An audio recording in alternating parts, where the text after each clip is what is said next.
Imagine you're in public, say at a busy cafe. It could be Starbucks or any local coffee shop. It doesn't really matter. Now, imagine you need to use the restroom, but you also want to keep your table because somebody else might take it. So you'll leave your wallet and your phone on the table to mark your territory, and you walk away, maybe for 10 to 15 minutes. Now ask yourself, where you live, by the time you come back, what are the chances that both your wallet and your phone are still there? If you're watching this video from the United States or parts of Europe, let's be honest, they're probably long gone, right? You might even think, well, if you're careless enough to leave your personal belongings unattended in public, that's on you. But what if I told you that there are a handful of countries in Asia where it's the complete opposite? Places where things are so safe that it would actually feel strange to worry about your belongings being stolen in broad daylight. Japan is one of those places. South Korea could be another. And we have Dubai. And then there's Singapore. In Singapore, you will often see phones, laptops, and handbags left completely unattended while their owners go to order food or use the restroom. I do this when I'm in Singapore, and I don't even think twice about it. But why is Singapore so safe? How did a tiny island nation with no natural resources achieve a level of safety and social trust that feels almost alien to much of the rest of the world? Is it a cultural thing? Or is it the result of strict laws, heavy enforcement, and harsh punishments? Singapore is often stereotyped and even made fun of for banning chewing gum, for caning, and for having the death penalty for certain drug-related offenses. And more recently, the country even extended public caning to certain scam-related crimes, a change that became law in late 2025. But in this deep dive, we're going to go beyond the stereotypes and the headlines. We're going to try to understand why the laws are the way they are. Because safety at this level cannot possibly come without trade-offs, right? The real question is, if other countries want the same thing, whether they are willing to accept the trade-offs. Now, when you already live in a place like Singapore, you get used to a certain level of safety and order. But when it comes to money, a lot of people still don't actually know where everything is, how much they're spending, what rate they're getting, or how their money is moving day to day.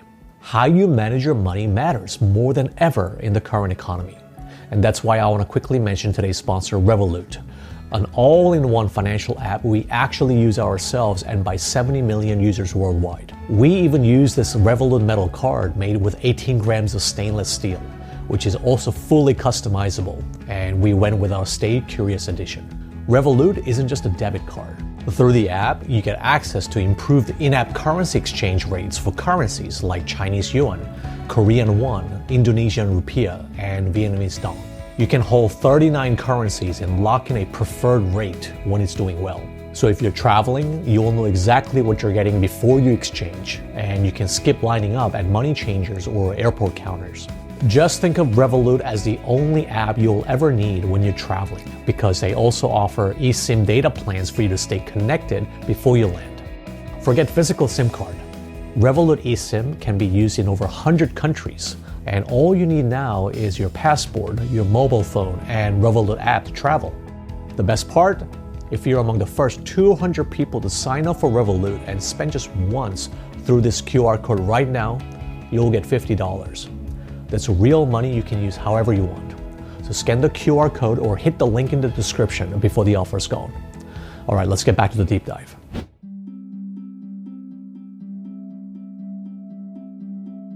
To understand why Singapore feels so safe and orderly today, let's first define what safe and clean actually mean.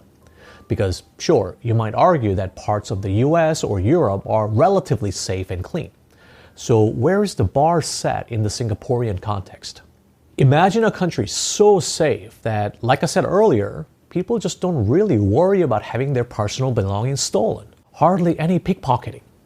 A woman can walk alone at night in most neighborhoods without feeling threatened about her personal safety. According to the 2025 Global Safety Report, 98% of Singapore residents said that they feel safe walking alone at night, which is one of the highest rates globally. It's the kind of place where crime rates are so low that you wonder what's there for the police to do. No shootings, let alone mass shootings. Knife crimes are almost unheard of. Even random bar fights between drunk people in public are so rare that when they do happen, they actually make the news. And then there's the cleanliness. You feel it the moment you arrive at Changi Airport, which has been named the world's best airport a record 13 times as of 2025. Once you step out into the city, you almost never see litter, no random graffiti, very few bad smells in public spaces, and strict rules against smoking and spitting. In other words, safety and cleanliness in Singapore are on a level that feels almost unreal if you're coming from many Western cities. But what if I told you that Singapore felt very different in the 1950s and 1960s? Bear in mind, Singapore only became an independent republic on August 9, 1965, when it was effectively expelled from the Malaysian Federation after a tense, short-lived merger. Of course, before then, Singapore was still a British colony, but it still existed as a city-state and was seen as one of the more vulnerable and dangerous places in Southeast Asia. The island had already been a powder keg of racial, political, and religious tension for years. Take 1950 and the Maria Herto riots. This was before independence under British colonial rule. What started as a custody dispute over a 13-year-old girl named Maria Herto, who had been raised as a Muslim but was ordered by a colonial court to be returned to her Dutch Catholic biological parents, sparked outrage among the Muslim community. When a newspaper published a photograph of Maria kneeling before a statue of the Virgin Mary, protests erupted and quickly turned into days of violence on the streets of Singapore. By the time order was restored, 18 people were dead and 173 injured with widespread damage to property. So the underlying tension here was religious in nature. Then in 1955, still under colonial rule but with a new, partially self-governing local legislature, came the Hock Lee bus riots. Hock Lee was the name of the bus company at the center of the dispute. What began as a labor conflict involving bus workers escalated as student activists and pro-communist groups got involved. The violence peaked on Thursday, May 12, 1955, a day newspapers would later call Black Thursday, with clashes between police, workers, and students spilling onto the streets. 4 people were killed, including 2 police officers, an American journalist, and a 16-year-old student. Images of burning buses and street battles shocked the Singaporean public. But the incident that really scarred the nation would come later in 1964, when Singapore was still part of the Federation of Malaysia. On July 21, 1964, during a procession to celebrate the Prophet Muhammad's birthday, tensions between participants and police escalated and erupted into a full-blown racial riot between Malays and Chinese that spread across the island. Over the course of the disturbances and subsequent clashes that year, nearly 24 people were killed and hundreds injured, and curfews had to be imposed. By the way, all the incidents I just mentioned, religious tensions, labor unrest, and racial disharmony, these are the same forces driving social unrest across much of the US and the Western world in 2026. So if you ever thought Singapore is safe and orderly simply because of its small population, that's not really accurate. Yes, Singapore does have a small population, but it's also highly diverse, ethnically, racially, and religiously. The population is made up of Chinese, Malays, Indians, and many other minority groups, practicing different religions and speaking multiple languages in daily life.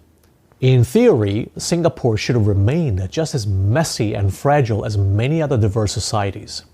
A place where racial or religious tension could easily spiral into unrest and tear apart the social fabric. But everything changed when Singapore became an independent nation under the leadership of Lee Kuan Yew. Having witnessed these existential threats, Lee knew how easily Singapore could slide into chaos if things were left unchecked.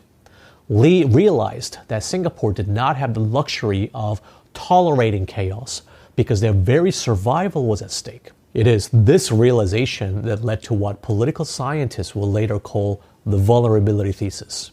The vulnerability thesis is the idea that Singapore is so small and resource poor that it is inherently fragile, so strict social order and strong state control are necessary, just to survive as a country.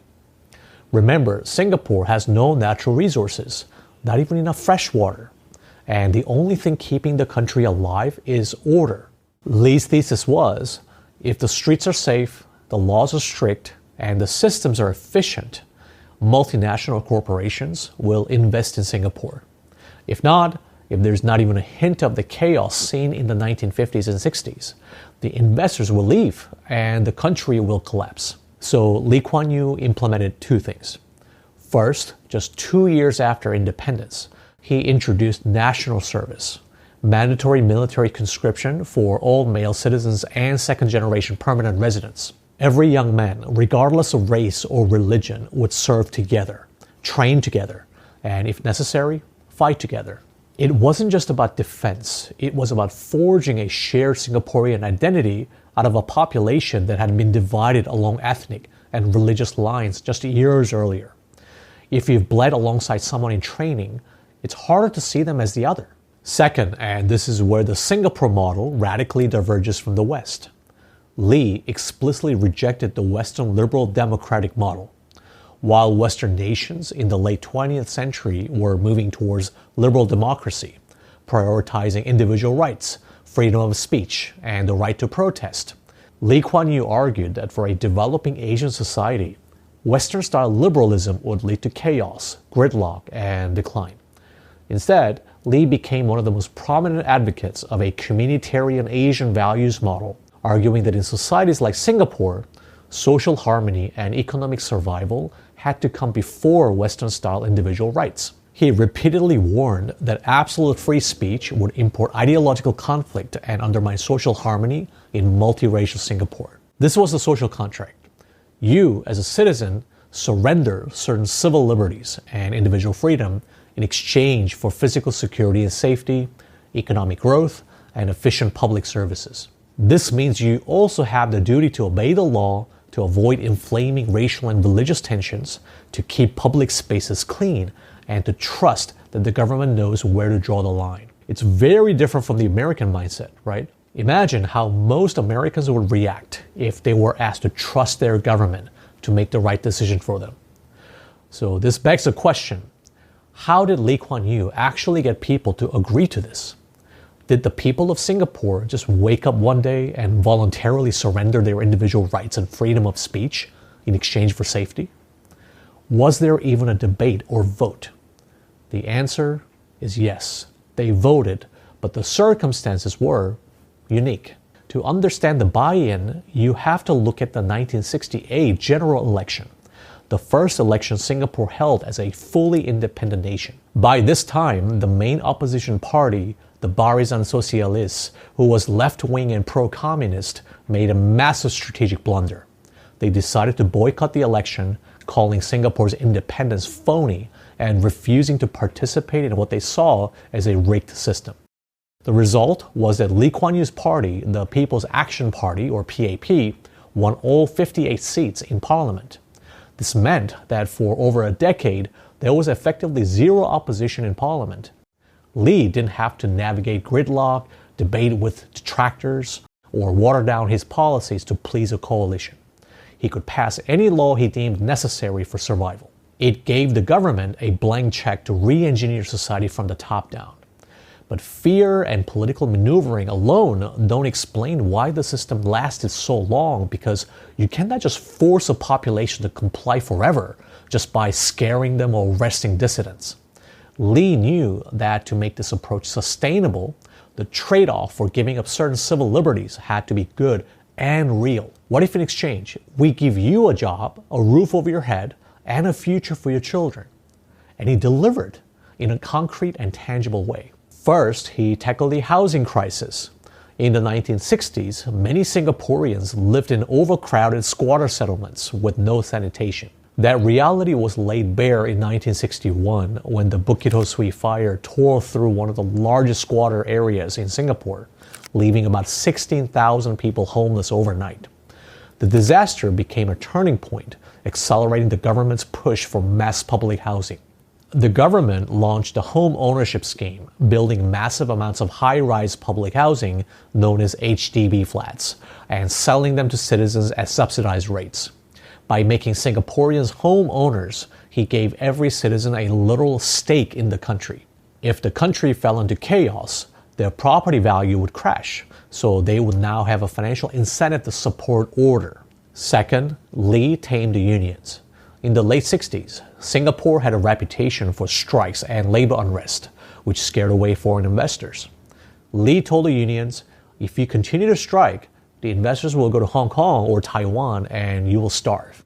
In 1969, the government and the unions reached a historic agreement to stop the combative strikes in favor of negotiation. This created a stable, compliant workforce that multinational corporations loved. So when huge companies like Texas Instruments, Hewlett-Packard, and GE started setting up factories in Singapore, they brought jobs. Unemployment plummeted. In a single generation, Singaporeans went from third world poverty to first world affluence. When your life improves that drastically, you tend to stop asking questions about why you can't chew gum or why the newspapers are controlled. The people bought in and accepted the strict laws not because they love rules, but because they love the results. But of course, the social contract just couldn't rely on the government delivering results and people's goodwill. It had to be enforced. And that is where Singapore really starts to look different from most democracies. To turn order into reality, the government built one of the toughest legal systems in the world.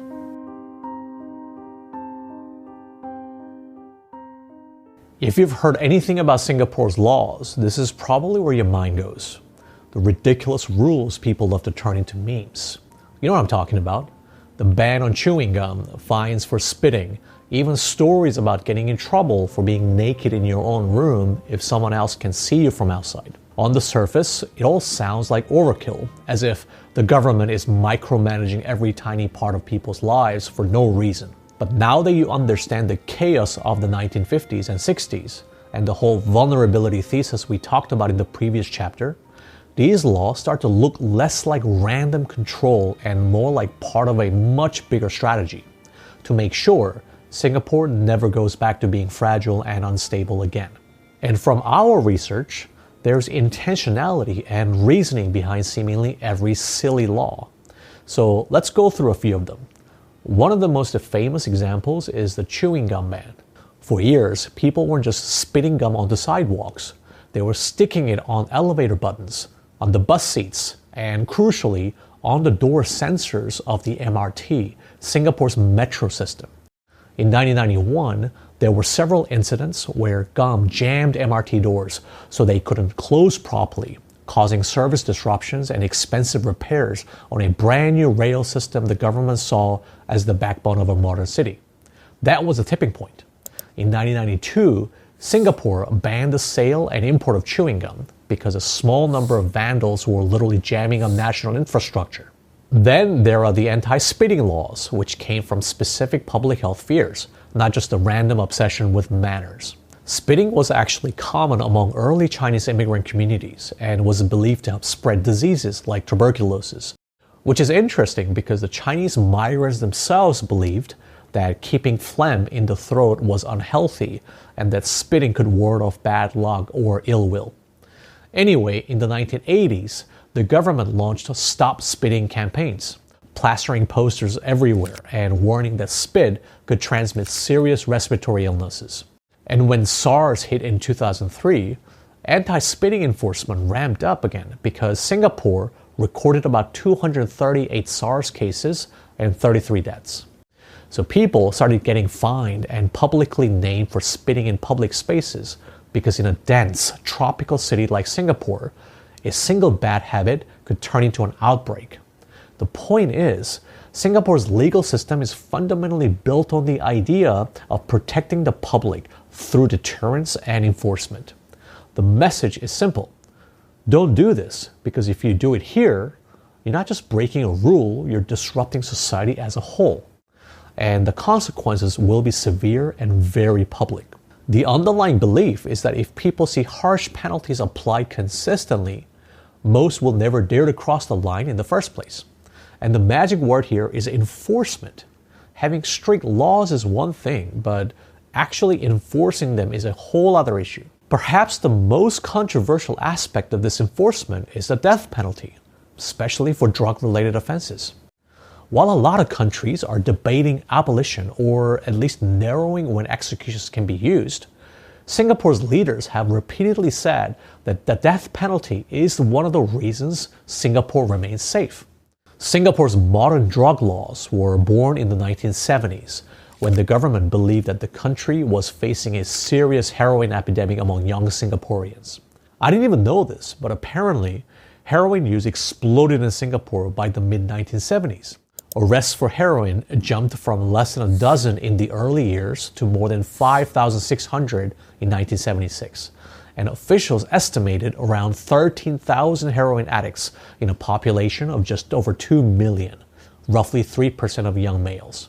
The government saw this not just as a social problem, but as an existential threat.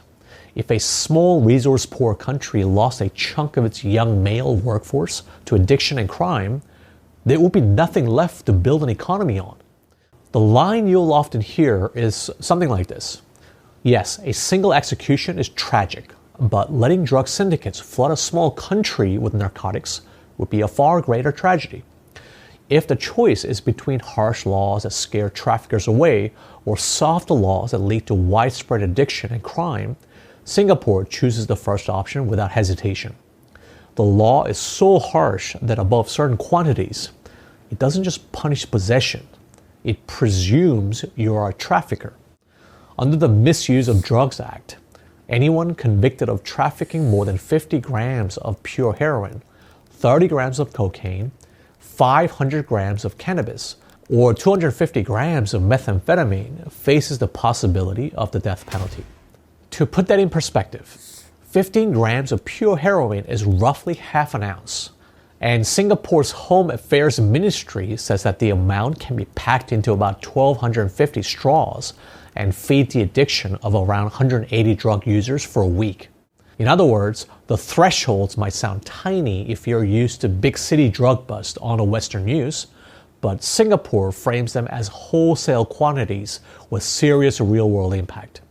For many years, crossing those thresholds meant a mandatory death sentence, with judges having almost no discretion. The really controversial part is the presumption clauses. In a normal criminal system, the state has to prove what you intended. But in Singapore, once drugs are found on you or under your control, the law presumes you knew what they were. Cross the threshold amount, and it presumes you are trafficking. The burden shifts to you to prove otherwise, and in practice, that's incredibly hard. But that's the point. The law is written to make it as hard as possible for traffickers to wiggle out of technicalities. Where it becomes explosive is when individual cases collide with international norms. In recent years, the execution of Malaysian national Nagenthren K. Dharmalingam sparked widespread international criticism. Activists and foreign governments argued that Dharmalingam had an intellectual disability and should never have faced the gallows. A psychologist assessed his IQ to be a 69. Human rights groups, the United Nations, and high-profile figures like Richard Branson called on Singapore to stop. Singapore's response was to double down. Courts and ministers said that creating a special exemption would only encourage syndicates to recruit people who could be portrayed as vulnerable. The government framed foreign criticism as another example of Western values trying to overpower Asian societies. And that framing still plays well with a conservative base that values order over outside approval. If the death penalty is the most extreme symbol of Singapore's zero-tolerance approach, caning might be the one that's most shocking to the outside world. It's a legacy of the old British colonial penal code, but instead of phasing it out, Singapore kept it and expanded its use for crimes ranging from vandalism and robbery to certain immigration and drug offenses. With effect from December 30th, 2025, even certain scam-related offenses now carry caning as well. Under new amendments, scammers and members of scam syndicates who cheat mainly through online or phone scams can now face mandatory caning of at least 6 strokes or up to a maximum of 24 on top of prison terms and fines. The maximum 24 strokes are reserved for the most serious, violent crimes. Think armed robbery, serious sexual offenses, kidnapping, where the law allows judges to go all the way up to that cap. Now, there does appear to be some exceptions. Judicial caning is only carried out on men under 50 who are certified medically fit, and women are legally exempt from this punishment. Which is interesting because they don't seem to make exceptions for the intellectually disabled. Anyway, when I first heard about this, my immediate thoughts were, what do they actually use to cane you, and how painful could it really be? First, the prisoner is strapped to a padded frame with his shorts cut open at the back so the buttocks are exposed. An especially trained officer delivers each stroke with a rattan cane about 1.2 meters long, roughly 4 feet, and up to about 1.3 centimeters, or about half an inch thick. Hate to get graphic here, but when the cane is swung at full force, it'll likely rip the skin, leaving the buttocks bleeding, and permanent scarring is common. Offenders often struggle after the first few blows, and accounts describe people vomiting, fainting, or going into shock, especially when they receive higher amounts of strokes. Here is the brutal part. By law, all the strokes for that sentence have to be delivered in a single session, up to a legal maximum of 24. If, during the caning, the prison doctor decides that the offender is no longer fit to continue, the remaining strokes are stopped and usually converted into additional imprisonment, generally up to about 12 months, rather than postponed for another day. Basically, the whole process is designed to be excruciating, humiliating, and unforgettable. And the message is very clear. This isn't just about punishing one offender. It's about sending a message to millions of others, including those in foreign countries. Put bluntly in the language of today's internet, FAFO, fuck around and find out. Turns out, somebody did fuck around and found out. His name was Michael Fay, and his case captured global media attention in 1994. Fay was an American teenager convicted of vandalizing cars and other property while he was in Singapore. What he didn't realize he was violating was the Vandalism Act. The act was passed in the mid-1960s after anti-government groups and communists used graffitis and posters to spread messages and stir up unrest. The Singaporean government responded by drawing a hard line. Defacing public property wasn't just naughty or artistic. It was a direct attack on public order. So under Singaporean law, Fay was sentenced to 4 months in jail, a fine of 3,500 Singaporean dollars, and 6 strokes of the cane. The incident got so global that even the US President Bill Clinton requested for clemency. Singapore's response? They reduced Fay's sentence from 6 strokes to 4 as a gesture, while keeping the jail time and the fine the same. In doing so, they made it clear that the rules applied equally to locals and foreigners. The fact that they refused to cave to the US demand reinforced the image of Singapore as a country that doesn't bend to foreign pressure. And it sent a very loud warning to anyone, especially young people, who might be tempted to test the limit. FAFO. So hopefully by now you understand that every law and every instance of strict enforcement points to one thing: maintaining order at all costs, even at the expense of unfettered individual rights in the Western sense. But now comes the more interesting question. Would this actually work in Western countries like the United States, where we are seeing a growing social division, rising unrest, politically motivated violence, and an increasing sense that public safety and security are slipping away?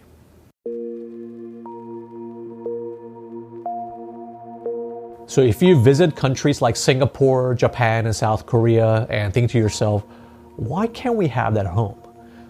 I get it, we all want nice things, but unless you're a child or you have no life experience, you know by now there is no such thing as a free ride in real life, and there are always trade-offs or sacrifices required. The question is, are you willing to make that sacrifice and give up certain things? If it wasn't obvious by this point, Singapore is not a democratic country in the way Americans use that word, though it may appear to be on paper.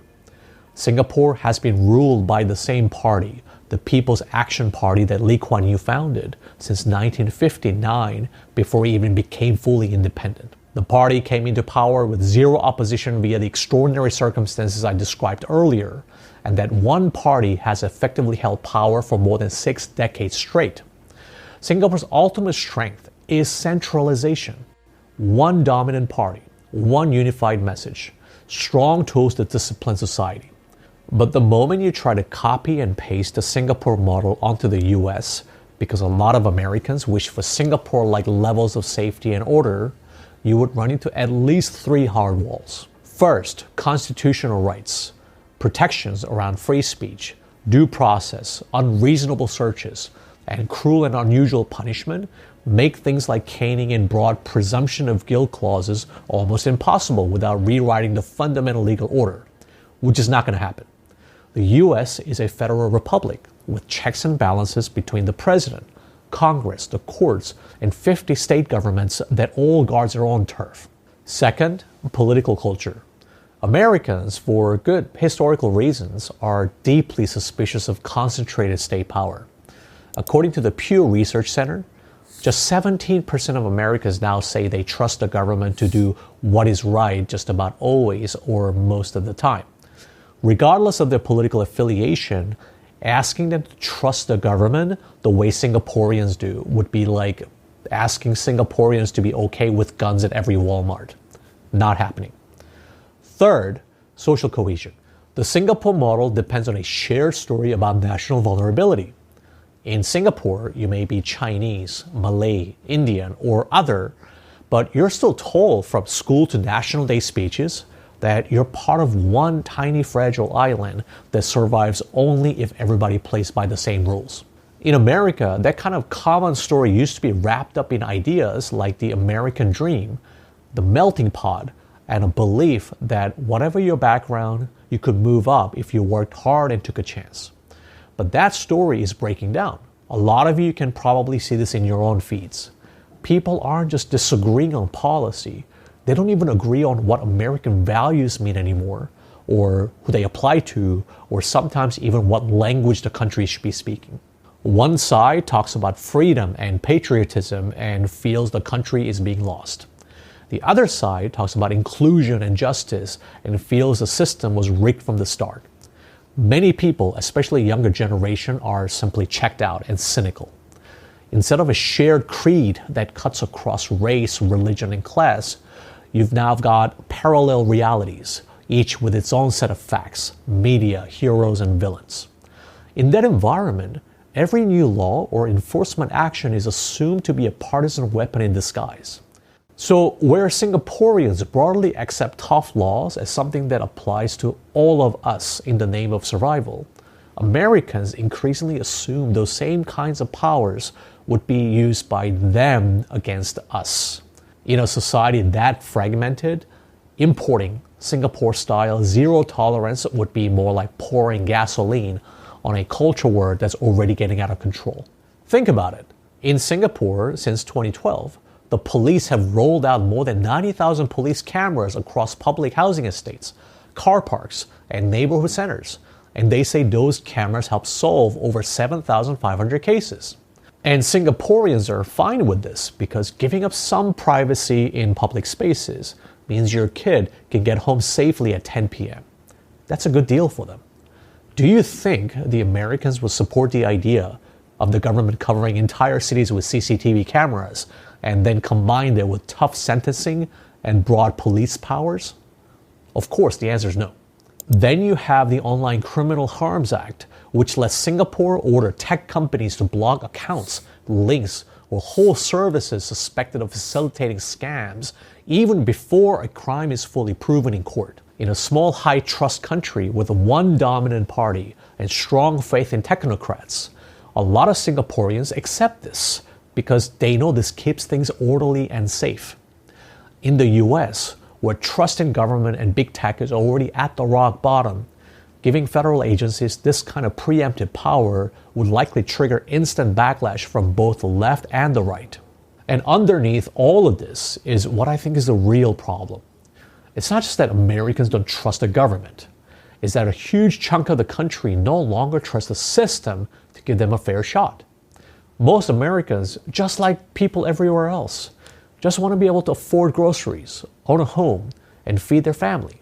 Instead, they're losing jobs or barely hanging on to jobs that don't even cover rent and basic necessities because inflation is outpacing real wage growth. So, of course, people who are already feeling that kind of economic pain are not going to happily accept an extra layer of surveillance and enforcement.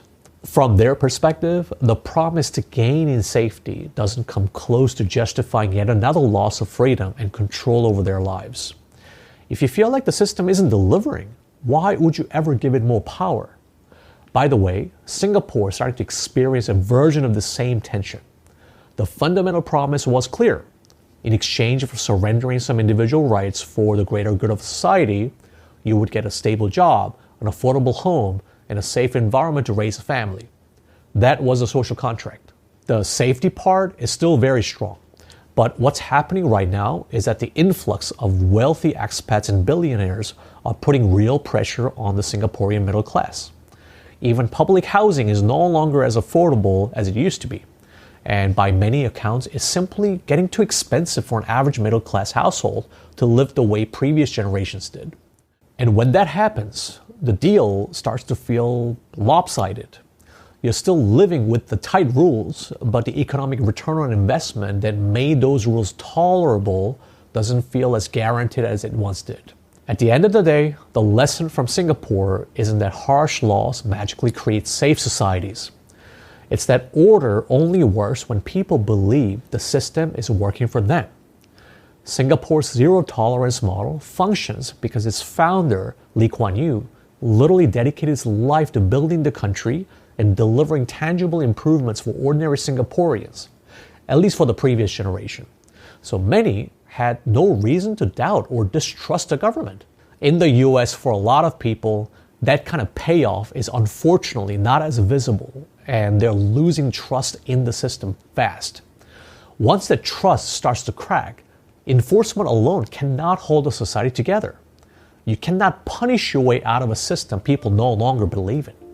That's why the real question isn't whether countries like the United States can adopt Singapore-style zero tolerance. It's whether they're willing or even able to rebuild the trust and shared purpose that make any version of law and order work in the first place. If you found this video insightful and felt like you learned something new, be sure to subscribe to Asian Boss and share this video with your family and friends.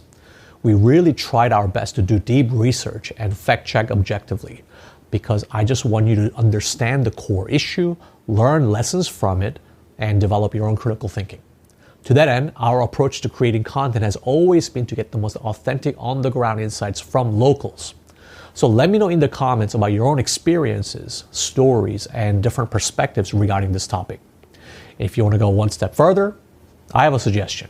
We'll be selectively inviting a small group of people to take part in a live stream discussion on Singapore-related topics. If you feel comfortable showing your face and speaking English, and you have relevant personal experiences to share with our global audience, you should apply. If this sounds like something you would like to participate in, just fill out the form in the description and submit a short video introduction of yourself. Just speak directly to the camera in selfie mode like this, and keep it simple. Tell us who you are and why you think your perspective would add value to this conversation. Of course, I'm Stephen Park. Thanks for watching all the way until the end. And as always, stay curious.